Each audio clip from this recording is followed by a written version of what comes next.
Ертеде түлкі, тасбақа және кене дос болыпты. Бір күні олар жерден бір уыс тары тауып алады. Үшеуі ақылдаса келе, тарыны жерге егіп, көбейтіп алып, үшке бөліп аламыз деп шешеді.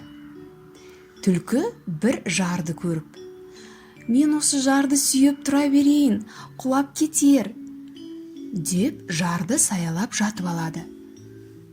Тасбақа жерді тырналап тары егеді, ал кене болса піскен егінді жиып алады. Олар көп тары алады. Түлкіні шақырады. Түлкі келіп, егінді көріп: «Тарыны үшеуміз бөліссек қаншадан тиеді екен?»